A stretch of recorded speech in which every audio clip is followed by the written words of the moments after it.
आषाढी एकादशीच्या निमित्ताने SNBP international school Bavdhan परिसरात भक्ती, संस्कृती आणि परंपरेचा अनोखा संगम पाहायला मिळाला. शाळेच्या वतीने आयोजित करण्यात आलेल्या दिंडी सोहळ्यात विद्यार्थी, शिक्षक आणि पालकांनी उत्स्फूर्त सहभाग नोंदवत संपूर्ण परिसर विठ्ठलमय करून टाकला. विठ्ठल रुक्मिणी, संत तुकाराम, संत जनाबाई यांसह विविध संतांची वेशभूषा परिधान केलेल्या चिमुकल्यांनी सर्वांचे लक्ष वेधून घेतले. काही विद्यार्थ्यांनी डोक्यावर तुळशी वृंदावन तर काहींनी विठ्ठल रुक्मिणीची मूर्ती घेऊन दिंडीत सहभाग नोंदवला. ज्ञानबा तुकारामच्या अखंड गजरात टाळ घेऊन वारकरी बनलेले हे लहान चिमुकले भक्तिभावाने दिंडीत सहभागी झाले. ढोलताशा पथकाच्या दमदार तालावर दिंडीची शोभा आणखी खुलून आली. यावेळी विद्यार्थ्यांनी पारंपरिक काठ्यांचा खेळ सादर करत महाराष्ट्राच्या संपूर्ण लोकपरंपरेचे दर्शन घडवले. पालखी प्रस्थानापासून रिंगणापर्यंत प्रत्येक क्षण उत्साह, भक्ती आणि संस्कारांनी भरलेला पाहायला मिळाला. विठ्ठलाच्या भक्तिगीतांवर विद्यार्थ्यांनी मनमोहक नृत्य सादर केले. पारंपरिक फुगडी आणि रिंगण यामुळे संपूर्ण वातावरण भक्तिरसाने भारावून गेले. या दिंडीतून विद्यार्थ्यांना वारकरी परंपरा, संत साहित्य आणि आपल्या संस्कृतीची ओळख करून देण्याचा प्रयत्न करण्यात आला. दिंडीत सहभागी विद्यार्थ्यांच्या हातात समाज प्रबोधन करणारे विविध संदेश फलक पाहायला मिळाले. संत तुकारामांच्या विचारातून समता, न्याय आणि मानवतेचा संदेश देण्यात आला. तर भेसळयुक्त अन्नाविरोधात जनजागृती करत शुद्ध व सुरक्षित अन्नाचा संदेश पोस्टरच्या माध्यमातून देण्यात आला. त्यामुळे ही दिंडी केवळ धार्मिक न राहता सामाजिक जनजागृतीचेही प्रभावी माध्यम ठरली. शेवटी विठ्ठल रुक्मिणीची आरती करण्यात आली. विठ्ठल नामाच्या जयघोषात आणि भक्तिमय वातावरणात या दिंडी सोहळ्याची आनंददायी सांगता झाली. विद्यार्थ्यांमध्ये संस्कार आणि सामाजिक जाणीव आणि वारकरी परंपरेचे महत्त्व रुजवणारा हा उपक्रम उपस्थितांच्या विशेष पसंतीस उतरला.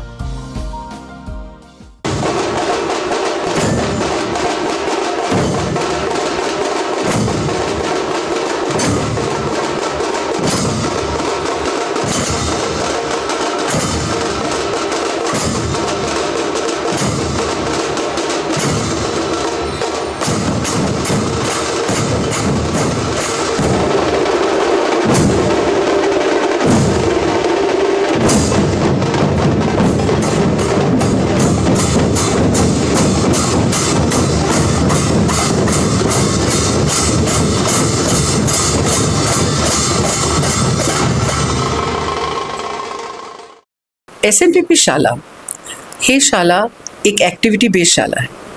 कारण इथे आपण थोडक्या समयामध्ये, थोडक्या रिसोर्सेसमध्ये पण मुलांबरोबर काहीच इन्फॉर्मेशन जे लागतात, जे होतात ते देतो. आजकल बच्चों को इस चीज़ का एक्सपोजर मिलना बहुत ज़रूरी है कि हमारे क्या रिचुअल्स हैं, हमारे क्या फेस्टिवल्स हैं और उसका सही तरीका क्या है. पूना एक ऐसा शहर है जहाँ पर ये सब इतने उत्साह के साथ मनाया जाता है. तो एक एक छोटा और एक कॉस्मोसिटी होने के कारण बाहर से भी जो बच्चे आते हैं उनके लिए भी एक सीखने को कार्यक्रम होता है. परंतु एक सबसे बड़ी बात जो ऐसी समारोह को जब हम आयोजित करते हैं वो सिखाना चाहते हैं बच्चों को, एक तो हर प्रकार के फेस्टिवल का ज्ञान पहला, दूसरा एक साथ मिल करके उस फेस्टिवल को उसकी धारणाओं को मानते हुए आगे बढ़ाना. इसमें हमारी एक छोटे से ये प्रयास है कि हमारे बच्चे दर वर्ष ऐसे त्योहार, वो चाहे दिंडी हो या फिर वारी हो या कोई भी, डांडिया से लेकर क्रिसमस तक हम सब पूर्ण उत्साह के साथ बच्चों के साथ मनाते हैं.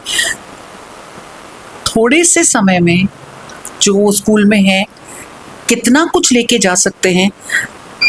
हम समझते हैं कि किताबों से ज़्यादा ज्ञान इस तरह की प्रैक्टिकल चीज़ों में मिलता है और इसके लिए ही SNBP शाला जानी जाती है. हमारी कोशिश रहेगी कि ऐसे और आयोजन करें ताकि हमारे बच्चे खुद ही नहीं बल्कि बाहर भी ये सब जानकारी पहुंचाए. विद्यार्थ्यांवरती काय परिणाम पडतो यामुळे? विद्यार्थियों के ऊपर इसका परिणाम अगर आप देखें तो आज मेरी मैक्सिमम अटेंडेंस थी.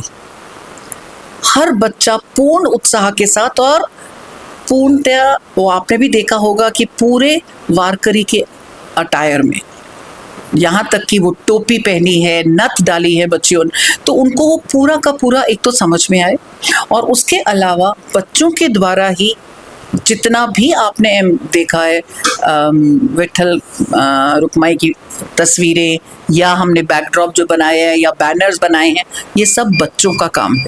तो बच्चों से ये सब सीखने को मिलता है। और सबसे बड़ी बात कि जिस उत्साह से वो लोग सब एक साथ मनाते हैं, एक टीम वर्क आता है, एक यूनिटी दर्शाई जाती।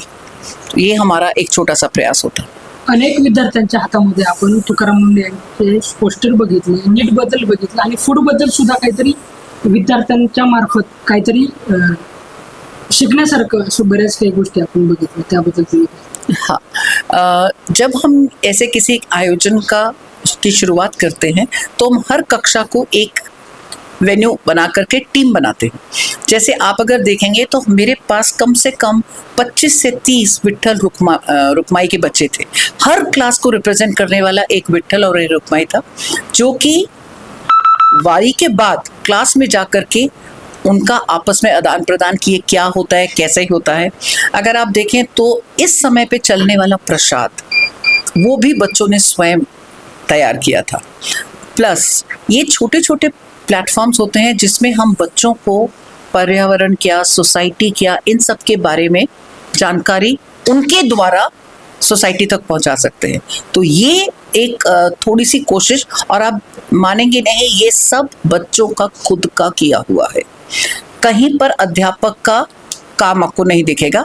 बच्चों के सजेशंस, बच्चों के आइडियाज़, और उससे एक उनको कॉन्फिडेंस आता है। मुझे अभी भी याद है जब मैं ये वारकरी लेकर के वापस स्कूल के अंदर आ रही थी, तो पहली कक्षा के 6-7 बच्चे आके एकदम मुझसे लिपटे। क्या हुआ?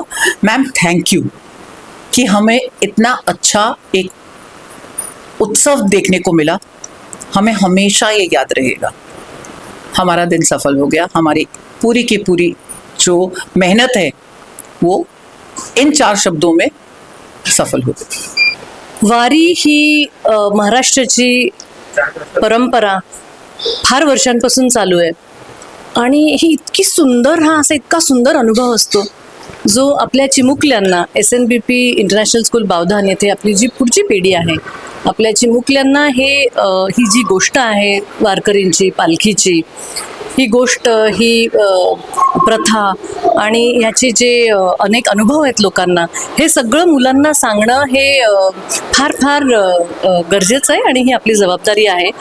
आणि यातून आपल्या समाजात लोकांनी प्रेमाने राहावं, आनंदात राहावं, एकमेकांचे सहाय्य करणं, ह्या संदर्भात जे मेसेज मुलांनी लिहिले आणि प्रदर्शन केलं या मेसेजेसचं, तर ती एक फार सुंदर गोष्ट होती। शेवटी माणसाला हे हवं असतं की शांतता आणि आनंदात राहणे हे एक ध्येय असतं आपलं।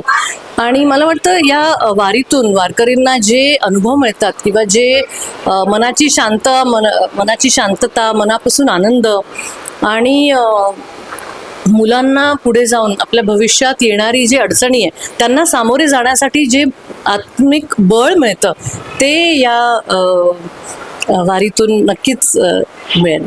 अनेक विद्यार्थ्यांच्या हातामध्ये पोस्टर्स होते आणि त्यामधून काहीतरी संदेश देण्यासारखे होतं, त्याबद्दल तुम्ही काय सांगा? तर हे संदेश आपल्या समाजात कुठलीही भेदभाव न करता एकत्रित सगळ्यांनीच प्रेमाने, आनंदाने वावरावं, एकमेकांचं सहाय्य करावं, मदत करावी। काय सांगाल? या SNBP शाळेमध्ये दिंडीचं आयोजन करण्यात आलं होतं, काय सांगाल? मी SNBP मध्ये मराठी हा विषय शिकवते। SNBP शाळेमध्ये खूप मोठ्या स्तरावर आज दिंडीच्या कार्यक्रमाचं आयोजन केलं। आपली वारी म्हणजे महाराष्ट्राची परंपरा, खूप प्राचीन परंपरा आहे। काही परंपरा जपण्याचा प्रयत्न शाळेने अत्यंत उत्तम रीतीने केला। या कार्यक्रमामध्ये विविध प्रकारचे कार्यक्रम पण आयोजन केले, रिंगण झालं। मुलांना प्रत्यक्षात वारी कशी असते हे पंढरपुरामध्ये जाऊन, पुण्यामध्ये कशा पद्धतीने साजरी केली जाते हे शक्य नसतं, पण आज या कार्यक्रमाच्या माध्यमातून आमच्या सर्व विद्यार्थ्यांना मुलांना पंढरीची वारी ही कशी साजरी केली जाते, का केली जाते, आज त्याचं महत्त्व काय आहे, पेहराव कसा घातला जातो, काय बोललं जातं, कशाचं भजन केलं जातं, या सर्व गोष्टींचा प्रयत्न आम्ही या वारीच्या माध्यमातून केलेला आहे. या वारी पाठीमागचा नेमका उद्देश वारी मागचा उद्देश हाच आहे की पंढरीची वारी ही जी असते, पंढरपुरामध्ये आपल्याला जाता येत नाही, प्रत्येकाला जाता येत नाही. वारीच्या माध्यमातून काही काही टप्प्यांवर आपल्याला सहभाग घेता येतो. तर मुलांना आपल्याला प्रत्यक्षात तर प्रवासात घेऊन जाता येत नाही, पण एक प्रवास कसा असतो याचं एक आपण मॉडेल म्हणा किंवा एक माध्यम दाखवतो की या पद्धतीनं होतं. आमची शाळा SNBP नेहमीच भारतीय संस्कृती परंपरा यांना जपणारी शाळा आहे. त्याचमध्ये महाराष्ट्राचा हा सण आणि मराठी मातीचा हा सण म्हणजे वारी, जी आपली मराठी माणसाची जाण आहे. तर त्याच्यासाठी मुलांना ते कळावं वारी म्हणजे काय, त्याची भक्ती काय, आपल्या संतांनी काय काम केलंय त्याच्यामध्ये. ज्ञानेश्वर माऊली, तुकाराम, आजकालच्या मुलांना तेही थोडेफार संत माहिती नाही, त्यांची जाणीव व्हावी. त्यांनी किती मोठं काम केलं ज्ञानेश्वरी लिहिताना किंवा भगवद्गीता लिहिताना, आणि तो ग्रंथ ज्ञानेश्वरांनी जो आणला त्याच्यामुळे आज आपला भागवत धर्म आहे. तर त्यांचं एक वारीची संकल्पना मुलांना कळावी यासाठी आम्ही ही वारी करतो. मग त्यासाठी आम्ही रिंगण घेतलेले आहे. वारीमधले होणारे नृत्य, काही फुगडी, वारीमध्ये जी एक विशिष्ट प्रकारची फुगडी घातली जाते ती आम्ही घेतलेली आहे. ज्ञानेश्वर माऊलींची कशा प्रकारे पालखी निघते ते एक दिलं. अशा प्रकारचं सर्व आम्ही मुलांना सादर करून दाखवलं. त्यात त्यांचा आनंद मिळून देणं आणि एक प्रकारे मुलांना संस्कार रुजवणं हे आमच्याकडे होतं. कारण आपली वारी तुम्हाला सगळ्यांनाच माहिती आहे, जगातून लोक येतात, तर आपल्या भूमीतल्या लोकांना माहिती पाहिजे. या उपक्रमांचा विद्यार्थ्यावर काय परिणाम होतो? महत्त्वपूर्ण म्हणजे महाराष्ट्राचं कल्चर तर कळतं, महाराष्ट्राची संस्कृती कळते, परंपरा कळते. त्याचप्रमाणे आजकाल आपण बघतो मुलं मोबाईल आणि याच्यामध्ये लागतात. जो आध्यात्मिक मार्ग आहे तोही कुठेतरी हरवताना आपल्याला दिसतो. तर मुलांना थोडंसं त्या ओघातून आणणं. आणि हे टाळ मृदुंग काय असं, तर टाळ मृदुंग किंवा याचे जे जल्लोष आहे त्याच्यात आपण मेडिटेशन, एक प्रकारचं मेडिटेशन, ते मेडिटेशनतून त्यांची चेतना, आत्मजागृती व्हावी त्यांना आणि चेतना निर्माण व्हावी, हा त्यांना देण्याचा एक संदेश आहे. आनंद मिळावा, आपली भक्ती मार्ग कसा आहे त्याच्याकडे थोडंसं मुलांनी वळावं, हा आमचा एक उद्देश आहे त्याच्या मागे. या दिंडीमध्ये तुकाराम मुंडे यांची पोस्टरी घेण्यात आली. हो. अनेक विद्यार्थ्यांच्या खरं तर आमचे विद्यार्थी सुद्धा जागृत आहेत, हे आम्हाला दाखवायचंय. आजूबाजूचं जे वातावरण चाललंय त्याच्यामध्ये आमची मुलं कशी इन्व्हॉल्व आहेत किंवा त्यांच्यामध्ये किती त्याच्याबद्दल आस्था आहे. त्यांनी फक्त तुकाराम मुंडेच नाही दाखवले, त्यांना म्हणजे स्वतःला पण कळतंय ना, माझा आज अन्न मी खातोय, माझी कॅन्सरकडे वळते, तर मला ती जागृती लोकांमध्ये आणलं पाहिजे. आणि त्याच्याबद्दल जो कोणी भेसळ करतोय, जो कोणी, त्यांना एक संदेश देण्याचा प्रयत्न केलाय. तसंच आमच्या मुलांनी बाकीचंही दाखवलेलं आहे की आज जे नीटचे प्रकरण फुटलेलं आहे त्याच्याबद्दल आक्षेप नोंदवला एक विद्यार्थी म्हणून. आमचं भवितव्य तुमच्या हातात आहे आणि जर असं होत असेल भारतामध्ये तर कसं चालणार आहे. अशा वेगवेगळ्या विषयांवर मुलांनी पोस्टर बनवले होते. तर ते आम्ही एक प्रकारे मुलांमध्येही त्याबद्दल जागृती निर्माण करणं, एक चेतना निर्माण करणं की आपल्याबद्दल जसं हक्क दिलेले तसे काही अधिकारही संविधानाने दिलेत, ते अधिकार आणि एक भारतीय नागरिक म्हणून ते अधिकार संविधान टिकलं पाहिजे, हाही त्याच्या मागचा उद्देश आहे. आज आमच्या या SNBP इंटरनॅशनल स्कूल बावधन ब्रांचमध्ये पालखी सोहळ्याचं आयोजन केलं होतं आणि सगळे अगदी छोट्यांपासून ते मोठ्यांपर्यंत सगळे वारकरी याच्यामध्ये सहभागी झाले होते. आणि वारकरी म्हणजे वारी संपदा जी आपल्याकडे परंपरा आहे ती खूप मोठी आहे आणि सगळ्यात श्रेष्ठ आहे. आणि आमच्या या सगळ्या छोट्या छोट्या वारकऱ्यांना, सगळ्या विद्यार्थ्यांना मी तेच देण्याचा प्रयत्न करतोय. वारी काय असते, वारीमध्ये शिस्त कशी असते, सगळे एक असतात, वारीमध्ये चालण्याची पद्धत काय असते, भक्ती काय असते. आता भक्ती वगैरे एवढे सगळे जडजड शब्द या मुलांना कळतील का नाही माहित नाही, पण आमच्याकडनं एक छोटासा प्रयत्न होता की ऍटलिस्ट त्यांना आपली ही परंपरा, आपलं कल्चर त्यांच्यापर्यंत पोहोचवणं, एवढा एक आमचा प्रयत्न होता. तुम्हाला काय वाटलं आज? चांगलं वाटलं. छान वाटलं. हो. त्यांना आत्ताच आम्ही वारी वाट पंढरीची हा एक धडा आहे मराठीमध्ये, तो शिकवलेला होता. आणि मला वाटतं फक्त पुस्तकांपुरतं मर्यादित नसून मुलांना मूल्य शिक्षण दिलं पाहिजे या हेतूने आम्ही आज पालखी सोहळा आयोजित केलेला होता. तर होपफुली मला असं वाटतं की या मुलांनी खूप मज्जा केलेली आहे. टाळ सतत आल्यापासून टाळ वाजवतात आणि त्यांना कळलंय की संत काय असतात, वारी काय असते. ऍक्च्युली खूप छोटी मुलं आहेत, ती जाऊ शकत नाही खऱ्या पालखीमध्ये सहभागी सहभागी होऊ शकत नाही, पण SNBP शाळेने आज पालखी आयोजित केल्यामुळे सगळ्या शिक्षकांनी ह्याच्यामध्ये खूप मेहनत घेतलेली आहे आणि आमच्या मुलांना पालखी म्हणजे काय असतं हे आज कळलंय असं मला तरी वाटतं. तुम्हाला काय वाटतं? कळली तुम्हाला पालखी? मज्जा आली? अशा उपक्रमांचा विद्यार्थ्यांवर काय परिणाम?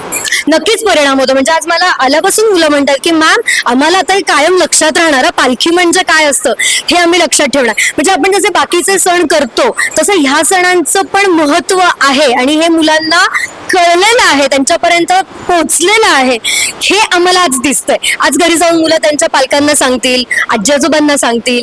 आजी आजोबांनीच आपल्याला गोष्ट काय सांगावी, मुलं पण आज घरी गेल्यानंतर आजी आजोबांना सांगतील असं आम्हाला वाटतं. सध्या बावधन येथे आहे मी आणि या ठिकाणी SNBP शाळेने या ठिकाणी दिंडीचं आयोजन केलेलं आहे आणि आपल्यासोबत काही विद्यार्थी आहेत बोलण्यासाठी, त्यांच्यासोबत आपण बोलूया. नेमकं वारीबद्दल काय सांगतो? शाळेमध्ये दिंडीचं आयोजन करण्यात आलं होतं आणि वारीबद्दल काय सांगतो? पंढरपूरला नाही जाता आलं तरी SNBPच्या आतच एवढा छान एक्सपिरियन्स मिळाला, त्यासाठी खूप खूप धन्यवाद सगळ्यांचे. आणि खरंच खूप मजा आली, डान्सेस पाहायला मिळाले, छान छान गाणे ऐकायला मिळाले, त्याच्यानंतर एवढे सगळे विठ्ठल रुक्मिणी भेटायला आले होते, सगळे खूप सुंदर सजून आले होते आणि खूप मजा आली. वारीतून काय शिकायला भेटतं? या वारीतून शिकायला भेटतं की आपण जेवढा पंढरीमध्ये विश्वास ठेवू तेवढा तो आपल्यावर कृपा करेल आणि या वारीमध्ये आपण खूप एन्जॉय करायला पाहिजे. म्हणजे खूप मजा येते, कारण डान्सेस वेगळे वेगळे असतात, गाणे वेगळे वेगळे असतात, कीर्तन भजन सगळं एकदम रंगून येतं सोबत. तू काय सांगतो? मला या वारीतले चांगलं वाटलं की या शाळेमध्ये सगळ्यांनी इतक्या उत्साहाने ही वारी साजरा केली आणि सगळ्यांनी इतका उत्साह आणि इतक्या आनंदाने नाचले, गायले, अजून बरेच काय कार्यक्रम पण केले. या ठिकाणी छोटे छोटे विठ्ठल आलेले आहेत, त्यांच्याबद्दल काय सांगतो? खूप छोटे विठ्ठल होते आणि मला हे यांनी आनंद होतोय की इतक्या लहान मुलांना पण विठ्ठल रखुमाई बनायचं प्रोत्साहन मिळतंय आणि त्यांना हे करण्यात आनंद मिळतोय. तू काय सांगतो? त्यांना तू काय सांगतो? मी त्यांना सांगेन की आपले जे सण असतात भारतीय सण, तर त्यांचा आपण नेहमी कदर करावी आणि त्यांना एकदम उत्साहाने साजरा करावा. मला असलं चांगलं वाटतंय की मी रुक्मिणी बनली यावेळेस. माझ्या टीचर्समुळे, principal ma'am, vice principal ma'am ह्यांच्यामुळे आज मी खूप चांगली वाटते. सगळ्यांनी माझं कौतुक केलं, सगळ्यांनी चांगलं वागलं. थँक्यू. मी अनेकदा सूत्रसंचालक बनलेली आहे खूप साऱ्या कार्यक्रमांमध्ये, पण हा माझा पहिलाच अनुभव आहे की अशा कोणत्या तरी कार्यक्रमामध्ये ज्यातून छोट्या मुलांना किंवा अशा लोकांना ज्यांना आपल्या मराठी संस्कृती ह्याबद्दल माहीत नाहीये, अशा कार्यक्रममधून त्यांना खूप काही काही कळू शकतं. मी तर म्हणते की असा कार्यक्रम प्रत्येक शाळेत व्हायला हवा, मुलांपर्यंत आपली संस्कृती, आपलं कल्चर जाण्यासाठी किंवा त्यांना आपले रूट्स आहेत, मराठी रूट्स, ते समजण्यासाठी. तू विठ्ठलाची वेशभूषा केलीस या दिंडीमध्ये होतास, काय सांगतो? वर्षानुवर्ष विठ्ठल एका जागेवर उभे होते, त्यांचा मला आता अनुभव भेटला. ते कसे उभे होते आणि जेव्हा मी म्हणजे कपडे वगैरे घालत होतो तेव्हा मला विठ्ठलांसारखं पण वाटलं की आज आम्ही विठ्ठल बनणार आहे आणि सगळे मला प्यार देणारे, सगळे खूप चांगले वागणारे माझ्यासोबत. रुक्मिणी पण खूप छान वाटलं. रुक्मिणीचं कसं पावित्र्य आहे ते सगळं कळलं. रुक्मिणी दिवसभर तशीच राहते, विठ्ठलाच्या बाजूला उभी असते, ते कसं असतं ते कळलं. भक्तिमय वातावरण होतं माझ्या आजूबाजूला, खूप भारी वाटलं. दिंडीमध्ये पण होतीस तू? हो, खूप भारी वाटलं. दिंडीला सगळे आजूबाजूला आनंदात जात होते, भारी वाटलं. माझं नाव अविरत धनंजय केंजे आहे. आज SNBP इंटरनॅशनल स्कूल बावधन यांनी आषाढी एकादशी निमित्त वारी सोहळा साजरा केला आहे. तर या वारी सोहळ्यामध्ये आम्हाला कळलं की शिस्तीत कसं राहायचं आणि अजून बरंच काही. तर असं आमच्या मराठी पाठ्यपुस्तकामध्ये एक धडा होता, त्याचं नाव होतं वाट पंढरी. तर आता आम्ही एकदा पुस्तकात वाचलं, आता आम्ही खरं प्रॅक्टिकली ते करून आज आम्हाला सगळं समजलं काय असतं वारीमध्ये, डिसिप्लिन आणि बाकी सगळं. धन्यवाद माऊली माऊली. माझं नाव वेदांत पांडे आहे. आज SNBP इंटरनॅशनल स्कूल बावधनमध्ये पालखी सोहळा झाली. त्यात छोट्यापासून खूप मोठेपर्यंत वारकरी होते. त्याच्यात आम्ही सगळ्या शिक्षकांना धन्यवाद करतो, त्यांनी पालखी साजरा केली. नमस्कार, माझं नाव अन्वी आहे. अन्वी कुठावदे आहे. आज SNBP स्कूल इंटरनॅशनल स्कूल ह्या बावधन ही जी स्कूल आहे यांनी एक पालखीचा सोहळा आम्ही साजरा केला आहे. याच्यात खूप मज्जा आली.